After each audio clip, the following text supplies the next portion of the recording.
나이가 들수록 늘어나는 주름살과 뱃살. 그리고 이건 못지않게 늘고 있는 것이 하나 있었으니 바로 나이 들수록 기하급수적으로 늘어나는 약입니다. 우리나라 65세 이상 노인 1인당 하루 평균 5.3개의 약 복용.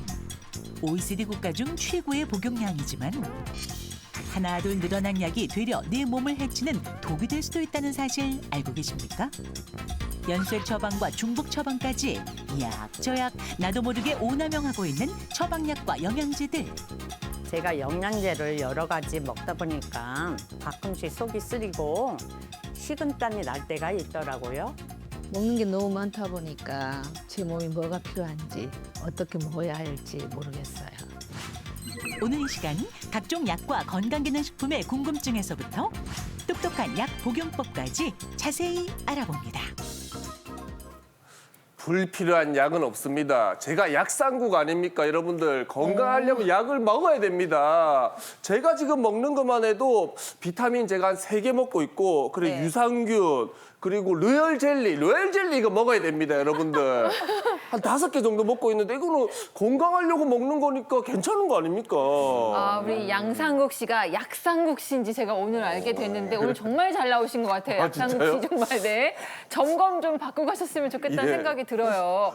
아직 그래도 젊고 기운이 있는데 저 정도 드시잖아요. 근데 이제 어르신들은 질병이 하나하나 생겨날 때마다 처방약이 늘어나는데 또 옆에서 아, 그 병에 이게 좋대라고 하면 또 그것까지 첨가를 하신단 말이에요. 그래서 굉장히 드시는 게 많아집니다. 네, 이렇게 지켜보다 보면은 시간이 흐를수록 한 주먹, 2주먹 해서 이만큼 드시더라고요. 네. 근데 약이 결국에는 독이 될 수도 있습니다. 어떻게 독이 되는지 하나하나 짚어보도록 할게요. 먼저 첫 번째는 이래서 독이 됩니다.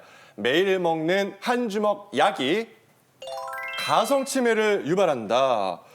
자, 일단 가성 치매가 그냥 치매는 많이 들어봤는데 네. 가성 치매가 뭔지 궁금하고요. 이 잔뜩 먹는 약이 원인이 될 수 있다고요, 김희진 교수님? 네, 가성 치매라는 것 자체는 치매와 같은 유사한 증상이지만 원래 치매를 일으키는 알츠하이머 병이나 혈관성 치매 같은 그러한 원인에 의한 것이 아니라 약을 너무 많이 드시게 되면 약과 약끼리 상호작용이라든지 대사 문제, 그다음에 약으로 인한 스트레스 반응 때문에 일어나는 2차성 치매 증상을 유발하게 됩니다. 예를 들어서 우리가 감기약에 흔하게 들어있는 1세대 항히스타민제 계통, 그다음에 항불안제제, 항정신성 약품, 그다음에 여러분들이 쉽게 드시는 수면 진정제 같은 경우도 모두 이러한 가성 치매의 원인이 된다고 굉장히 많이 알려져 있고요. 또한 약을 많이 드시게 되면 전해질 불균형도 일어날 수가 있어서 그것 때문에도 응급실에 오시는 경우가 왕왕 있고, 그다음에 또 하나는 이 뇌 안에 있는 아세틸콜린이라는 인지기능 물질을 굉장히 저하시키기 때문에 충분히 치매를 일으킬 수 있다는 것을 꼭 기억하셨으면 좋겠습니다. 그러니까 실제로 치매가 아닌데도 이 약 저 약 먹다 보면 이게 약에 취해서 치매 같은 증상이 올 수 있다는 말씀이잖아요. 양상국 씨 괜찮은 거예요? 근데 이게 생각을 해보니까 제가 지금 가성 치매가 온 것 같아요. 설마. 아니 왜냐하면 예. 제가 저번 주에 제가 약을 꼭 챙겨 먹어야 되는 게 좀 있거든요. 근데 약을 먹었는데 먹었나 안 먹었나 몰라 깜빡해가지고 약을 또 먹었어. 그 비타민을 하루에 거기가 3,000%인가 그랬는데 6,000%를 먹었지. 네, 그런 적이 이런 게 가성침이 아닙니까? 이런 어떻게 보면? 경우는 왕왕 있지 않나요? 네, 아니 뭐 저도 할 말은 없네요. 저도 이게 먹었나 안 먹었나 그래서 다시 또 먹은 적도 있고 우리 이러면 안 돼요. 그러니까요. 약 정말 잘 먹어야 하는데 잘못 먹은 약 독이 되는 경우 두 번째 열어보도록 하겠습니다. 주세요. 자, 매일 먹는 한 주먹 약이 뭘 부르냐면요. 배뇨장애, 불면증, 어지럼증을 부를 수 있습니다. 오. 이게 실제로 어르신들이 많이 겪는 부작용이라고 하더라고요. 네, 맞습니다. 어르신들의 경우에는 더 특히 약물로 인해서 배뇨장애나 불면증, 어지럼증이 더 잘 유발될 수가 있습니다. 준비된 영상이 하나 있어서 같이 보면서 말씀드릴 텐데요. 안 그래도 대사 기능이 떨어졌는데 여러 가지 약제를 드시면서 신경계 과민도가 조금 올라갈 수가 있고요. 우리가 흔히 드시는 감기약 성분 항히스타민 항히스타민제나 항콜린제 성분이 방광근에 작용해서 배뇨 기능에 이상을 유발할 수가 있습니다. 그리고 너무 강한 진통제나 항우울제 같은 성분들은 자체로 어지럽기도 하고 운동 기능을 떨어뜨려서 낙상의 위험도를 높이게 되는데요. 제가 지금 말씀드린 약물 외에도 흔하게 드시는 고혈압 약제, 전립선 비대 약제들은 혈관을 늘리는 기능 때문에 기립성 저혈압으로 인해서 동일하게 위험도를 높일 수 있기 때문에 주의하시는 게 좋습니다. 네, 그러니까 이 방송 보시는 분들 중에서 배뇨장애, 불면증, 어지럼증 있으신 분들은 혹시 드시고 계신 약 중에 뭐 그 원인이 있는지 점검을 한번 해보시기를 바라겠습니다. 잘못 먹는 약이 독이 되는 경우 세 번째 짚어볼게요. 병원 다녀도 내가 매일 아픈 이유는 바로 연쇄 처방 부작용 때문일 수 있다.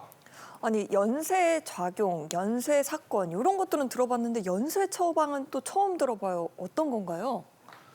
네, 연쇄 처방이라는 거는요, 약의 부작용을 어떤 다른 증상으로 오인해서 이제 약을 새로 또 쓰게 되는 그런 경우, 또는 이제 약의 부작용인 걸 알고 있지만 불가피하게 그 약을 써야 되기 때문에 새로운 또 약을 쓰게 되는 이제 그런 연쇄적으로 처방약이 물고 이어지는 걸 이야기하는데요.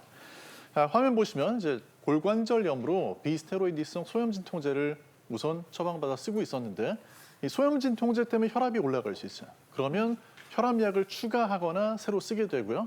또 혈압약 중에서 일부 혈압약은 발목 부종이 부작용으로 나타날 수 있는데 이제 여기에 대해서 잘 모르고 이뇨제를 또 쓰게 될 수도 있겠죠. 이제 그런 경우에 또 일부 이뇨제는 통풍 발작 위험을 증가시킬 수 있습니다. 그로 인해서 이제 통풍 조절 약을 더 써야지 될 수 있고, 그런데 드물지만 또 통풍 예방하는 그런 약의 간 수치 상승시키는 또는 간독성을 일으키는 부작용이 나타날 수 있기 때문에 간 보호제를 또 써야 될 수 있어요. 이제 이런 식으로 약이 다른 약으로 이어져 가지고 약의 가지수가 점점 더 가파르게 늘어날 수 있는데, 실제 이제 우리나라 통계를 보면요, 65세 이상 건강 검진을 받은 분들의 노인을 분석을 해보니까 35.5%가 5가지 이상 약물을 90일 이상 복용을 하고 있었고, 이제 그 중에 10%는 10개가 넘는 약을 복용을 하고 있었고요.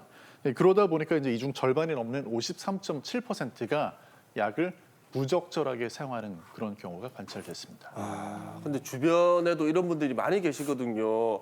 그러니까 뭐 당뇨가 있어서 병원에 갔다가 이제 명의한테 약을 받고, 근데 또 관절이 안 좋으니까 또 관절 또 약 받고, 또 뭐 갑상선 약 받고, 비뇨기과 약 받고, 근데 이런 것들이 약을 이제 다 따로 받았는데 먹다 보니까 부작용이 생기는 그런 거 아닙니까? 맞죠? 예, 맞습니다. 실제로 저희가 나이가 들수록 병이 하나만 있는 경우는 없고 굉장히 여러 질병에 이완을 하게 되는데요.